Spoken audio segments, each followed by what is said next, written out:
Welcome to Vidhaigal study centre. Greetings to all competitive exam aspirants.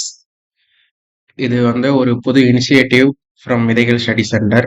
என்னன்னா டிஎன்பிஎஸ்சியில் last ஒரு 15 years or 14 இயர்ஸோட பிவைக்கு கம்பைலேஷன் ஃபார் ஜிஎஸ் மொத்தமாக எல்லா ஜென்ரல் ஸ்டடீஸில் இருக்க எல்லா சப்ஜெக்ட்ஸ்க்கும் நம்ம வந்து ப்ரீவியஸ் இயர் கொஸ்டின்ஸ் வந்து அனலைஸ் பண்ணி பார்த்து ஒரு டிஸ்கஷன் மாதிரி பண்ண போகிறோம். அதில் வந்து இது வந்து ஒரு இன்ட்ரோ வீடியோ. இந்த இன்ட்ரோ வீடியோவில் நம்ம என்ன பார்க்க போகிறோம்னா, எதுக்கு பிவைக்யூ நம்ம வந்து ப்ரிப்பேர் பண்ணும்போது அனலைஸ் பண்ணணும்னு சொல்லிட்டு ஒரு கண்டெக்ஸ்டும், இன்னொரு கண்டெக்ஸ்ட் என்னன்னா டிஎன்பிஎஸ்சியில் type of questions in MCQ.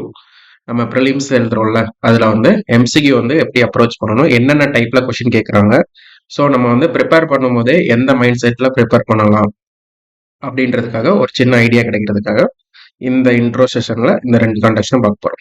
Okay, so நம்ம வந்து இதில் டிஎன்பிஎஸ்சி எக்ஸாமில் வந்து ப்ரீவியஸ் இயர் கொஸ்டின் அனலைஸ் பண்ண போகிறோம். கீ பேட்டர்ன்ஸ் என்ன, ஃபோக்கஸ் ஆன் டாபிக்ஸ் என்ன, அதெல்லாம் பார்க்க போகிறோம். ஓகேவா, என்ன பேட்டர்னில் எக்ஸாம் கேட்குறாங்க, கொஸ்டின்ஸ் கேட்குறாங்க, எசென்சியல் டாபிக்ஸ். ஸோ வந்து இப்போ பாலிட்டின்னு எடுத்துக்கிட்டோம்னா ஃபண்டமெண்டல் ரைட்ஸ்லேருந்து கொஸ்டின் வராத ஏரியா இருக்காது. ஸோ அதெல்லாம் ஒரு எசென்சியல் டாபிக்ஸ். பேட்டர்னா எந்த மாதிரி பேட்டர்னில் கேட்குறாங்க, கொஸ்டின் பேட்டர்ன், அதான் பார்க்க போகிறோம். ஓகேங்களா, ஓகே.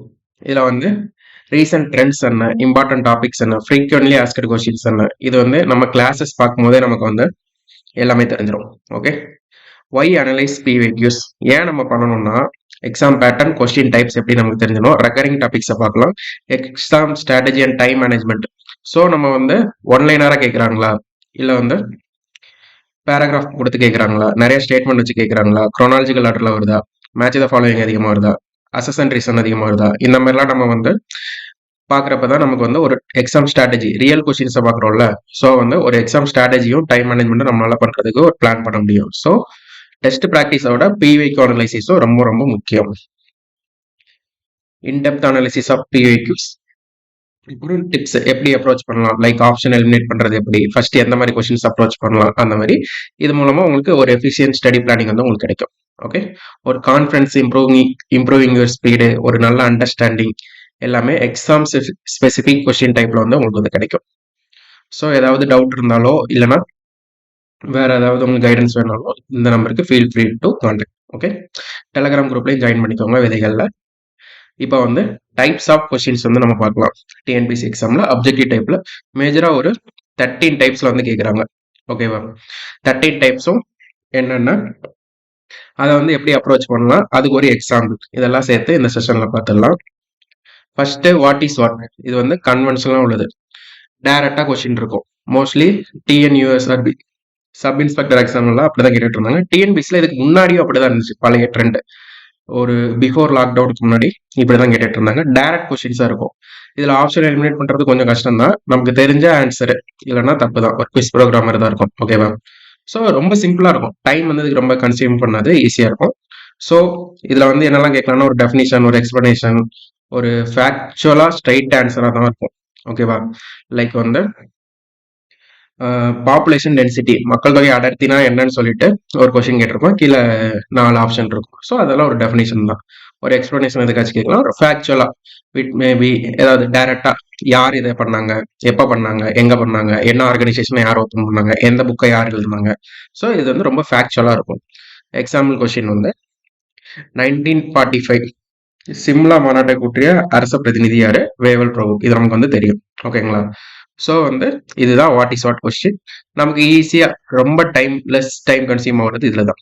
ஓகே, தெரிஞ்ச உடனே ஷேட் பண்ணிட்டு போடலாம். செகண்ட் மாடல் வந்து மேட்ச் த ஃபாலோயிங்.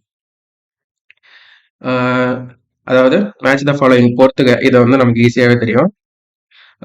இதுலயும் வந்து ஆப்ஷன் எலிமினேஷன் மெத்தட்லாம் இருக்கும், பட் வந்து அதை ஃபர்ஸ்டே போகாம நமக்கு தெரிஞ்ச ஆன்சர்லாம் ஃபர்ஸ்ட் மேட்ச் பண்ணிடணும். 1976 தான் 42nd அமெண்ட்மெண்ட் கொண்டு வந்திருப்பாங்க, மினி கான்ஸ்டியூஷன் சொல்லியிருப்பாங்க. ஸோ ஆப்ஷன் 3 வருது, 2ல இருக்கு. ஸோ ஆப்ஷன் ஏவும் வராது, ஆப்ஷன் டியும் வராது. ஸோ இந்த 2ல எது வருதுன்னு பார்க்கணும். இதுலயும் நம்ம வந்து அதுக்கப்புறம் 2வது எல்லாம் பார்க்க தேவையில்லை. ஸோ 2வது ஆப்ஷன் 4ன்னு கரெக்டாகவே மேட்ச் ஆயிருக்கு. ஸோ நமக்கு தேவை சியும் டியும் தான். ஓகேவா, சி வந்து 1950ல தான் இந்திய அரசமைப்பு வந்து நடைமுறைக்கு வந்திருக்கும் Jan 26. அதைத்தான் நம்ம வந்து ரிபப்ளிக் டேவா செலிப்ரேட் பண்றோம். ஸோ இது ரொம்ப ஒரு ஈஸியான ஒரு கொஸ்டின் தான், இப்படி பார்க்கணும். ஸோ நம்ம வந்து எல்லா ஆப்ஷனையும் செக் பண்ணணும் அவசியம் இல்லை. ஃபர்ஸ்ட் நம்ம வந்து இந்த மாதிரி ஒரு 2 ஆப்ஷனை வச்சு மீதி இதை போட்டு மாதிரி தான் இருக்கும். தேர்ட் மாடல் வந்து கூற்று காரணம், அசசன் அண்ட் ரீசன். இது வந்து எப்படின்னா நமக்கு வந்து இதுல வந்து ஈஸியா தப்பு பண்றதுக்கு ஒரு வாய்ப்பு இருக்கும். ஓகேவா? ஃபர்ஸ்ட் இதை எப்படி அப்ரோச் பண்ணணும்னா, ஃபர்ஸ்ட் கூற்று என்ன சொல்லியிருக்காங்கன்னு பார்க்கணும், காரணம் என்ன சொல்லியிருக்காங்கன்னு பார்க்கணும். ரெண்டுமே கரெக்ட்னா இந்த இந்த 2 ஆப்ஷன்ல ஏதோ ஒண்ணுதான் வரும். இது வராது, இது வராது. ரெண்டுல ஏதாவது ஒண்ணு தப்புனா கூட இந்த 2 ஆப்ஷனும் வராது. ஓகேவா? கூற்று மற்றும் காரணம் சரி, கூற்று மற்றும் காரணம் சரி இருக்குல்ல, இது அப்படியே மறந்துடலாம். ஸோ ஃபர்ஸ்ட் நமக்கு ரெண்டுமே கரெக்ட்னு தெரிஞ்சிச்சுன்னா இந்த ரெண்டையும் மறந்துடணும். இந்த 2 வச்சு தான் அப்ரோச் பண்ணணும். இப்படிதான் டைம் சேவ் பண்ணணும். ஓகேவா? அதுக்கப்புறம் இதுல இன்னொன்னு என்னன்னா, கரெக்ட் எக்ஸ்பிளனேஷன் இல்லையா அப்படின்னு சொல்லிட்டு ஒரு மேட்டர் இருக்கு. ஸோ வந்து இதுல வந்து கொஸ்டின் என்ன கேட்டிருக்காங்க, அரசியல் சாசன நிர்ணய சபையை மாநில சட்டமன்றத்தின் உறுப்பினர்கள் மறைமுகமாக தேர்ந்தெடுக்கிறார்கள். கரெக்ட் தான். காரணம் என்ன சொல்லியிருக்காங்க, மாநில சட்டமன்றத்தின் ஒவ்வொரு சமுதாயமும் தன் உறுப்பினர்களை ஒற்றை மாற்றத்தக்க விகிதாச்சார வாக்குமுறையில் தேர்வு செய்தார்கள். ஓகே, இதுவும் கரெக்ட் தான். ஆனா இந்த சிங்கிள் டிரான்ஸ்பரபிள் ஓட்டு மூலமா இது பண்ணதுனாலதான் நமக்கு வந்து இன்டைரக்டா சூஸ் பண்ணாங்கன்றதுக்கு அர்த்தம் கிடையாது. ஓகேவா? சோ அதுக்கு வந்து இது சரியான காரணம் இல்லைன்றதுதான் கரெக்டான ஆன்சர். ஸோ ரெண்டுமே கரெக்டான்னு பார்க்கணும். பார்த்துட்டு இதுக்கு இது கரெக்டாக எக்ஸ்பிளைன் பண்ணுதா அப்படின்றது தான் இங்கே விஷயம். ஓகே, இதில் வந்து நிறைய பேர் மிஸ்டேக்கோட சான்ஸ் இருக்கலாம். இது ஒரு 4-5 ப்ரீவியஸ் இயர் கொஸ்டினை பார்த்துட்டு 4-5 இன்ஸ்டியூட் டெஸ்ட் கொஸ்டினையும் சால்வ் பண்ணுறப்ப நமக்கு ஒரு ஐடியா வந்துடும். ஃபர்ஸ்ட் பொருள் கூட போக போக நல்லா கவனமாக பண்ணணும். ஓகே, அடுத்து ஹவு மெனி பேர்ஸ். இதுல வந்து எதெல்லாம் கரெக்ட்னு கேட்க மாட்டாங்க, எத்தனை கரெக்ட்னு கேட்பாங்க. ஓகேவா? ஸ்டேட்மெண்டாவும் கொடுத்து கேட்கலாம், இந்த மாதிரி இணைகளாகவும் கொடுத்து கேட்கலாம். இது குரூப் 4ல கேட்ட கொஸ்டின். ஓகே, இதுல வந்து 1 2 3 4 இருக்கும். இதுல வந்து எத்தனை கரெக்ட்னு கேட்பாங்க. நமக்கு வந்து எதெல்லாம் கரெக்ட்னு கேட்காம எத்தனை கரெக்ட்னு கேட்பாங்க. ஸோ இதையும் பார்த்துக்கணும். இது யூபிஎஸ்சி ட்ரெண்டில் உள்ள கொஸ்டின், ரீசெண்ட் டைம்ஸ்ல எக்ஸாம்ஸ்ல கேட்டுட்டு இருக்காங்க. ஓகேவா? அப்புறம் குரோனாலஜிக்கல் ஆர்டர், இது இல்லாம கொஸ்டினே இருக்காது. காலவரிசைப்படுத்துக, எஸ்பெஷலி ஹிஸ்டரி ஏரியால வந்து குரோனாலஜிக்கல் ஆர்டர் எப்பவுமே வந்துகிட்டே இருக்கும். ஓகேவா? இதுக்கு வந்து நமக்கு வந்து அந்த இயர் கண்டிப்பா தெரிஞ்சிருக்கணும். இல்லைன்னா எக்ஸாக்ட் இயர் தெரியலனா கூட அது 1950s 40s 60s அந்த மாதிரி தெரிஞ்சா கூட ஹெல்மெட் பண்ணி போட்டுக்கலாம். ஸோ நீங்க வந்து எந்த ஹிஸ்டாரிக்கல் ஈவெண்ட் படிச்சாலுமே அட்லீஸ்ட் உங்களுக்கு எக்ஸாக்ட் இயர் மனப்பாடம் பண்ண முடியலன்னா கூட அது 90sல வந்துச்சா 80sல வந்துச்சா அப்படிலாம் பார்த்துட்டு அதுல எந்த டிக்கெட்ல வந்துச்சு, 1990கள்லையா 80கள்லையா அந்த மாதிரி பாக்குறது மூலமா இந்த மாதிரி உங்களுக்கு வந்து ஈஸியா மார்க் வாங்க முடியும் இந்த டைப் ஆஃப் கொஸ்டின்ஸ்ல. ஸோ நீங்க படிக்கும் போது எப்படி படிக்கலாம்னா ஒவ்வொரு ஈவெண்டா படிச்சுங்க. ஃபர்ஸ்ட் எப்பவுமே ஹிஸ்டரி படிக்கும் போது அந்த டேட்டோ இயரோ ரொம்ப மனப்பாடம் பண்ணி சர்ச் பண்ணாதீங்க, படிக்கிற இன்ட்ரெஸ்ட் வந்து கம்மி பண்ணிடும். ஸோ எப்படி ஈஸியா படிக்கலாம்னா ஈவெண்ட்டை லிஸ்ட் அவுட் பண்ணிடுங்க. ஃபர்ஸ்ட் இது நடந்துச்சு, இது நடந்துச்சு, இது நடந்துச்சு, இது நடந்துச்சு, இது நடந்துச்சு. அதுக்கப்புறம் அது எந்த டிகேல எந்த செஞ்சுரியில நடந்துச்சு, எந்த டிகேல நடந்துச்சு சொல்லி பாக்குறப்ப நமக்கு கொஞ்சம் யூஸ்ஃபுல்லா இருக்கும். இந்த மாதிரி கொஸ்டின்ஸ் கேட்கறப்ப நமக்கு எக்ஸாக்ட் இயர் தெரியணும்னு எந்த அவசியமும் இல்லை, ஈவெண்ட்ஸ் வரிசையா தெரிஞ்சாலே போதும். ஸோ இது வந்து ஒரு ஈஸியான ஒரு கொஸ்டின் தான். ஸோ நீங்க அடுத்த ப்ரிப்பரேஷன்ல எங்க ஈவெண்ட்ஸை வரிசையா பார்த்தாலோ எங்க இயர்ஸ் வரிசையா வர மாதிரி இருந்தாலும் நீங்க வந்து இந்த மெத்தடை ஃபாலோ பண்ண ஈஸியா இருக்கும். ஃபார் எக்ஸாம்பிள் பெரியாரோட பத்திரிகைகள் வந்து வரிசையா இருக்கும். அதுவுமே ப்ரீவியஸ் இயர்ல கேட்டிருக்காங்க குரோனாலஜிக்கல் ஆர்டர்ல. ஸோ நீங்க வந்து அப்படி எழுதி வச்சு படிக்கிறப்ப உங்களுக்கு வந்து ஒரு ஆப்ஷன் எலிமினேஷன் பண்ண ஈஸியா இருக்கும். அசெண்டிங் ஆர் டிசெண்டிங் ஆர்டர், ஏறு வரிசை மற்றும் இறங்கு வரிசை. இது வந்து இறங்கு வரிசைனா பெரிய நம்பர்ல இருந்து சின்ன நம்பர் வரணும், பெரிய வேல்யூல இருந்து சின்ன வேல்யூ. ஏறு வரிசைனா சின்ன வேல்யூல இருந்து பெரிய வேல்யூக்கு போகணும். ஓகேவா? இந்த ரெண்டும் கன்ஃபியூஸே ஆகக்கூடாது அங்க போயிட்டு. அதுக்கப்புறம் ஈஸியா போட்டுடலாம். இது எங்கெல்லாம் மோஸ்ட்லி கேட்பாங்கன்னா பட்ஜெட் செஷன்ல இருந்து கேட்பாங்க. இந்தியாவோட இல்லைன்னா நம்ம தமிழ்நாட்டோட கவர்மெண்ட்டுக்கு ரெவன்யூ வருமானம் எதுல வருது, ஜிஎஸ்டிலையா அதிகமா, இன்கம் டேக்ஸ் இல்லையா, அந்த மாதிரி லிஸ்ட் கொடுத்துருவாங்க. ஸோ இது கரண்ட் அஃபேர்ஸ் ரிலேட்டடாக வரும். அதுக்கப்புறம் எங்கேயாச்சும் ஒரு ஸ்கூல் புக்ஸில் இல்லை உங்கள் மெட்டீரியல்லாம் வேல்யூஸ் படிப்பீங்கல்ல, உதாரணமா இந்த கொஸ்டின் என்ன கேட்டிருக்காங்க, ஃபாரஸ்ட் கவர் கேட்டிருக்காங்க. காடுகளோட பரப்பளவை வச்சு எந்தெந்த டிஸ்ட்ரிக்ட் எங்க இருக்குன்னு. ஆக்சுவலா இது மாறிடுச்சு. இப்போ ஈரோடு தான் ஃபர்ஸ்ட் இருக்கு. ஓகேவா? தருமபுரி வந்து ஃபர்ஸ்ட் இல்ல. பழைய ரிப்போர்ட்ல தருமபுரி ஃபர்ஸ்ட் இருக்கும். ஸோ அந்த ஆப்ஷன் கொடுத்துருப்பாங்க. புது புக்கில் அப்டேட் பண்ணிட்டாங்க. ஸோ என்ன பண்ணணும்னா, எங்கெல்லாம் இந்த மாதிரி வேல்யூஸ் வச்சு பார்க்குறீங்களோ அதெல்லாம் ஏறு வரிசை இறங்கு வரிசையில் உங்களுக்கு ஆர்டரா ஏதாச்சும் ஒரு நிமோனிக்ஸ் போட்டு படிச்சு வச்சுக்கணும். அதுக்கப்புறம் பட்ஜெட்டில் வர வேல்யூஸ் வந்து பார்த்துக்கணும். ஸோ இந்த 2 டைப் வந்து இங்கே யூஸ்ஃபுல்லாக இருக்கும். ஏறு வரிசை இறங்கு வரிசை கான்செப்டை மறந்துடக்கூடாது. அடுத்து find correct R incorrect statements. ஓகேவா? இதுல வந்து என்ன நம்ம மிஸ்டேக் விடுவோம்னா, அவன் கரெக்ட் கேட்டிருக்கானா இன்கரெக்ட் கேட்டிருக்கானு ஃபர்ஸ்ட் கொஸ்டினை பார்க்கவே மைண்ட்ல ஃபிக்ஸ் ஆயிடணும். இல்லைன்னா சின்னதாக ஒரு மார்க் கூட பண்ணி வச்சுக்கோங்க, ட்ரூவா இன்கரெக்டானு. அப்படி பார்த்துட்டு அதுக்கப்புறம் எப்படி கொஸ்டின் கேட்பாங்கன்னா, மல்டிபிள் ஆன்சர்ஸ் வந்து கரெக்டா இருக்கலாம், இன்கரெக்டா இருக்கலாம். இல்லையா? இந்த மாதிரி 4 ஆன்சர்ல எது கரெக்ட் எது இன்கரெக்ட் அப்படின்னு சொல்லி கூட கேட்பாங்க. ஓகே, ஸோ 2 இருக்கு. ஒன்று மல்டிபிள் கரெக்ட் ஆன்சர், இல்லைன்னா மல்டிபிள் இன்கரெக்ட் ஆன்சர். இந்த மெத்தட்ல பார்க்கணும். இது வந்து டைம் கன்சியூம் பண்ற மாதிரி தான் தெரியும். பட் வந்து நமக்கு வந்து ஒரு ஆப்ஷனை வந்து எலிமினேட் பண்றதுக்கு இது ரொம்ப யூஸ்ஃபுல்லா இருக்கும். உதாரணமா இந்த கொஸ்டின் பார்த்தோம்னா, இந்திய அரசியலமைப்பு சட்டம் குறித்த சரியான கூற்றை கண்டறிய. ஸோ எது கரெக்ட்னு கேட்டிருக்காங்க. அதெல்லாம் இந்திய அரசியலமைப்பு சட்டம் சமூகங்களால் கட்டமைக்கப்பட்ட ஒரு ஆவணம். சோசியலி கன்ஸ்ட்ரக்டட் டாக்குமெண்ட்ன்றது கரெக்ட் தான். இந்திய constitution is unwritten customs and practices. அதாவது எழுதப்பட்ட அரசியல் சட்டத்துக்கு உதாரணம் தான் நம்ம இந்தியன் கான்ஸ்டியூஷன். ஸோ அன்ரிட்டன் வந்துச்சா, ஆப்ஷன் எங்கெல்லாம் 2 வருதோ அதெல்லாம் தூக்கிடலாம். இந்த 2 ஆப்ஷனும் டெஃபினட்டா வராது. ஸோ 1 கண்டிப்பா அங்கே வந்திருக்கு, இங்கேயே வந்திருக்கு. இப்போ வந்து நமக்கு 3 மட்டும் கரெக்டானு பார்க்கணும். 3 கரெக்டான ஆப்ஷன் பி, 3 தப்புனா ஆப்ஷன் ஏ. அவ்வளவுதான். ஸோ இப்படி ஆப்ஷன் எலிமினேட் பண்ணலாம். இந்திய அரசியலமைப்பு சட்டம் என்பது பாராளுமன்றத்தாலும் நீதிமன்றத்தாலும் முறை விளக்கம் செய்யப்படும் ஒரு பண்புகள். ஆமா, கரெக்ட் தான். Interpretative practices of parliament and judiciary 2 பேருமே அதை வந்து இன்டரப்ட் பண்ணுவாங்க. ஸோ 1 and 3 வந்து கரெக்ட். ஸோ இப்படி ஆப்ஷனும் எலிமினேட் பண்ணி போடுறப்ப நீங்க அந்த எக்ஸ்ட்ரா ஆன்சரை வந்து பார்க்கணும்னு அவசியமே கிடையாது. ஓகே, டைம் வந்து நம்ம ஆக்சுவலாக ஜிஎஸ்ல ரொம்ப சேவ் பண்றது இந்த மாதிரி கொஸ்டின்ஸ் வந்து பண்ணணும். பட் நம்ம என்ன பண்ணணும், கரெக்டா இன்கரெக்டான்னு கரெக்டா பார்க்கணும்.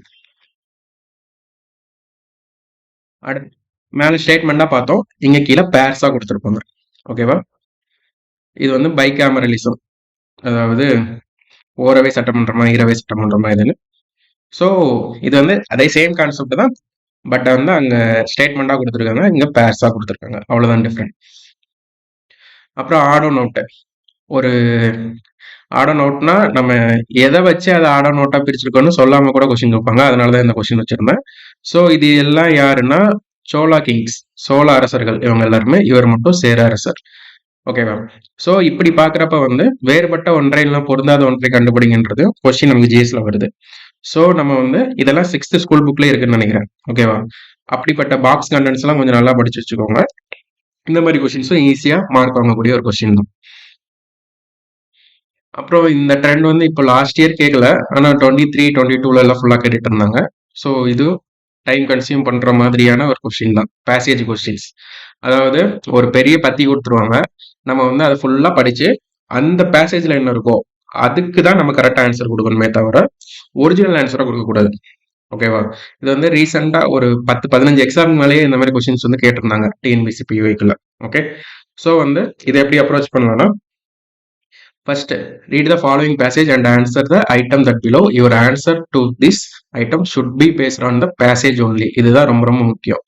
நமக்கு வந்து இந்த பேசேஜ்ல என்ன சொல்லியிருக்காங்களோ அதைத்தான் நம்ம வந்து ஆன்சரா சூஸ் பண்ணணுமே தவிர நமக்கு தெரிஞ்ச உண்மையான ஆன்சர் இல்லைன்னா இதுல ஒரிஜினல் ஆன்சர்னு ஒன்று இருக்கும், அதெல்லாம் சூஸ் பண்ணக்கூடாது. ஓகே, ஸோ இந்த பேசேஜ்ல என்ன சொல்லியிருப்பாங்கன்னா, விஓசி வந்து ஸ்டீம் நேவிகேஷன் கம்பெனி வந்து ஸ்டார்ட் பண்ணியிருப்பாங்க. அதை வந்து நம்ம எதுக்கு ஸ்டார்ட் பண்ணியிருப்பாங்க நம்ம எல்லாருக்குமே தெரியும், பிரிட்டிஷோட மோனோபோலியை வந்து தடுக்கிறதுக்காக தான் ஸ்டார்ட் பண்ணியிருப்பாங்க. அதாவது சேலஞ்ச் பண்றதுக்காக ஸ்டார்ட் பண்ணியிருப்பாங்க. ஆனா நமக்கு கொடுத்துருக்க ஆன்சர் என்ன கொடுத்துருப்பாங்கன்னா, naval tradition was the objective of the creation of navigation company. தமிழர்களோட கப்பல் கட்டும் கலையை வந்து மீட்டு உருவாக்கம் பண்றது தான் அவரோட நோக்கம்னு சொல்லி கொடுத்துருப்பாங்க. ஸோ நமக்கு எல்லாமே தெரியும், பிரிட்டிஷோட ஏகபோகம் மோனோபோலியை ஸ்டாப் பண்றதுக்கு தான் அவர் வந்து இந்த கம்பெனி ஸ்டார்ட் பண்ணியிருப்பாங்கன்னு சொல்லியிருப்பாங்க. இதை ரீட் பண்ணி பார்த்தாலே உங்களுக்கு புரியும். பட் இங்க ஸ்டேட்மெண்ட்ல என்ன சொல்லியிருக்காங்கன்னா, சவால் விடுவதில் உறுதியாகவோ இருந்தது அப்படின்னு சொல்லியிருக்காங்க. ஓகேவா? ஆனா நமக்கு வந்து ஆப்ஷன் என்ன கொடுத்துருக்காங்க, ஸ்டாப் பண்ணிருக்குன்னு சொல்லியிருக்காங்க. ஸோ இங்க சவால்ன்னு இருக்கு, இங்க ஸ்டாப்ன்னு இருக்கு. ரெண்டும் இம்ப்ளை ஆகாது. புரியுதா? அதனால அதை தாண்டி இதுல எது சிறப்பா இருக்குன்னு அப்படி பாக்குறப்ப தமிழர்களின் கப்பல் கட்டும் பாரம்பரியத்தை அப்படின்னு ஒரு வார்த்தை இருக்கா? ஸோ அதுதான் இங்க ஆன்சரா கொடுத்துருக்காங்க. டி தான் ஆன்சர். ஓகே.